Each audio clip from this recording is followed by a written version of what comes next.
कलावत गांव में धनीराम और मोहन नाम के दो पिता पुत्र रहते थे। वो बहुत ही गरीब थे। जंगल में लकड़ियां काट कर अपना खर्चा चलाते थे। धनीराम और मोहन गरीब जरूर थे, पर मन के बहुत साफ थे। दोनों सुबह उठकर मंदिर जाते थे, निर्मल लोगों की मदद करते थे, हमेशा दूसरों की इज्जत भी करते थे। दोनों को भगवान पर बहुत भरोसा था कि एक दिन भगवान उनकी जरूर सुनेगा, क्योंकि लकड़ियां काट कर सिर्फ उन्हें 2 वक्त का खाना ही मिलता था। उनकी नियमित दिनचर्या यही थी, रोज सुबह उठना, लकड़ी काटने जाना, उन्हें शाम को बाजार में बेचना और उसी से उनका घर चलता था। ऐसे ही कई दिन निकलते जा रहे थे। एक दिन जब वो लकड़ियां काटने जा रहे थे तो उन्हें वहाँ एक साधु बाबा मिले। धनीराम और मोहन ने साधु बाबा को प्रणाम किया।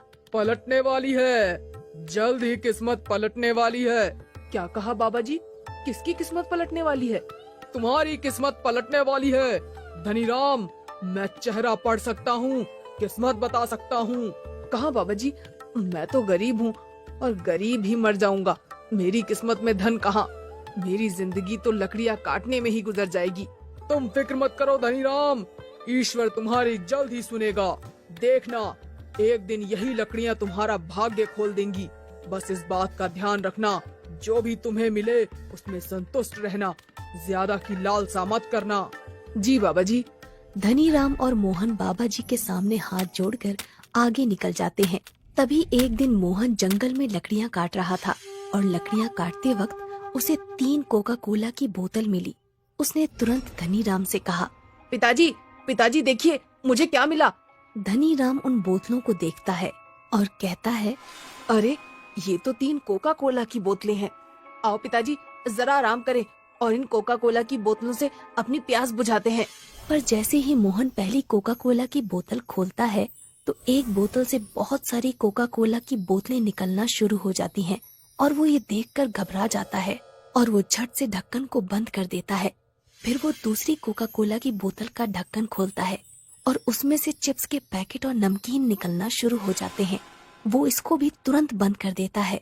इसके बाद वो तीसरी कोका कोला की बोतल खोलता है और तीसरी कोका कोला की बोतल में हैरान करने वाली बात ये थी कि इसमें सोने के सिक्के निकल रहे थे और वो इस बोतल को भी तुरंत बंद कर देता है। इसके बाद उन तीनों बोतलों से एक जादुई शक्ति निकलती है और एक परी के रूप में प्रकट होती है। वो धनीराम से कहती है, देखो धनीराम और मोहन, भगवान ने तुम पर दया खाकर ये जादुई बोतल तुम्हें दी है। आशा करती हूँ तुम इनका सदुपयोग करोगे। अगर इनका दुरुपयोग हुआ तो इनका जादू खत्म हो जाएगा। इतना कहकर वो परी वहाँ से गायब हो जाती है। धनीराम के मन में एक विचार आता है कि क्यों न इन तीनों बोतलों की बदौलत वो खुद की एक दुकान खोल ले, ताकि उसको और उसके बेटे को लकड़ियाँ काट कर गुजारा न करना पड़े।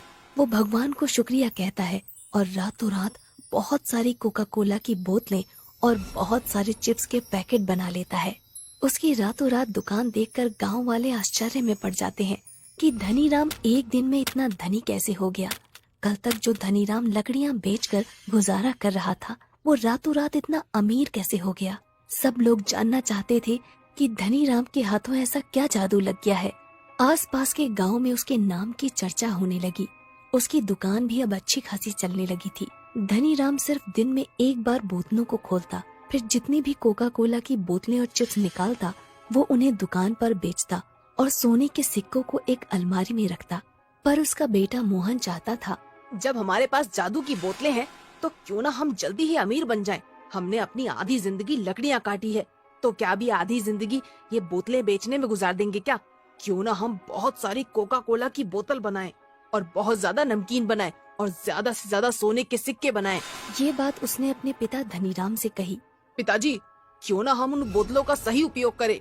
बेटा मोहन, लालच करना बुरी बला है, इससे हमेशा दूर रहना चाहिए।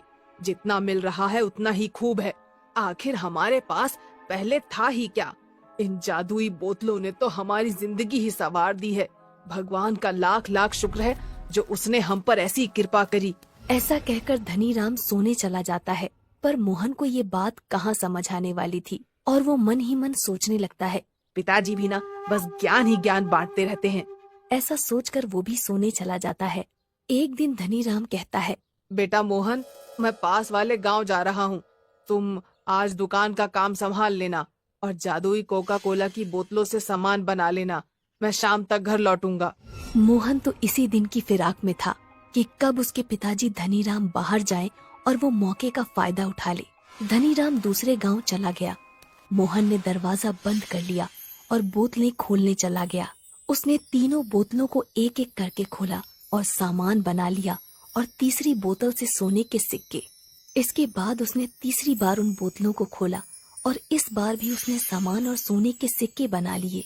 मोहन ये सब देखकर बहुत खुश हुआ और मन ही मन कहने लगा, पिताजी खामखा परेशान हो रहे थे। मैंने कितने सारे सोने के सिक्के और कितना सारा सामान बना लिया है, वो भी एक दिन में। अरे ऐसे ही तो अमीर बना जाता है, पिताजी भी ना। मोहन का लालच बढ़ता जा रहा था और वो चौथी बार उन बोतलों को खोलता है, पर इस बार उन बोतलों से कुछ भी नहीं निकला और जो उनमें से कोका कोला की बोतलें और चिप्स निकलते थे और साथ ही साथ सोने के सिक्के जो निकला करते थे वो भी अब गायब हो चुके थे। अरे बाप रे, ये क्या हो रहा है? ये कैसे हो गया? मेरा सारा सामान कहाँ चला गया? मेरे सोने के सिक्के वापस कहाँ चले गए? हे भगवान, ये क्या हो गया? अब हम क्या करेंगे? ऐसा कहकर मोहन रोने लगता है। इतने में धनीराम वापस आ जाता है और उसको सारा वाकया पता चल जाता है। धनीराम और मोहन दोनों माथा पकड़कर बैठ जाते हैं और रोने लगते हैं। धनीराम मोहन से कहता है, मोहन, मैं कहता था ना लालच बुरी बला है, पर तुमको तो ये बात कहाँ समझ में आने वाली थी। अब देख लिया इसका परिणाम। अब कल से वापस मजदूरी करने चलना। इसीलिए बड़े बुजुर्ग कह गए हैं कि लालच का फल हमेशा बुरा होता है। दोनों वापस अगले दिन से लकड़ियां काटना शुरू कर देते हैं और इस तरह से लालच उन दोनों को जहाँ से उन्होंने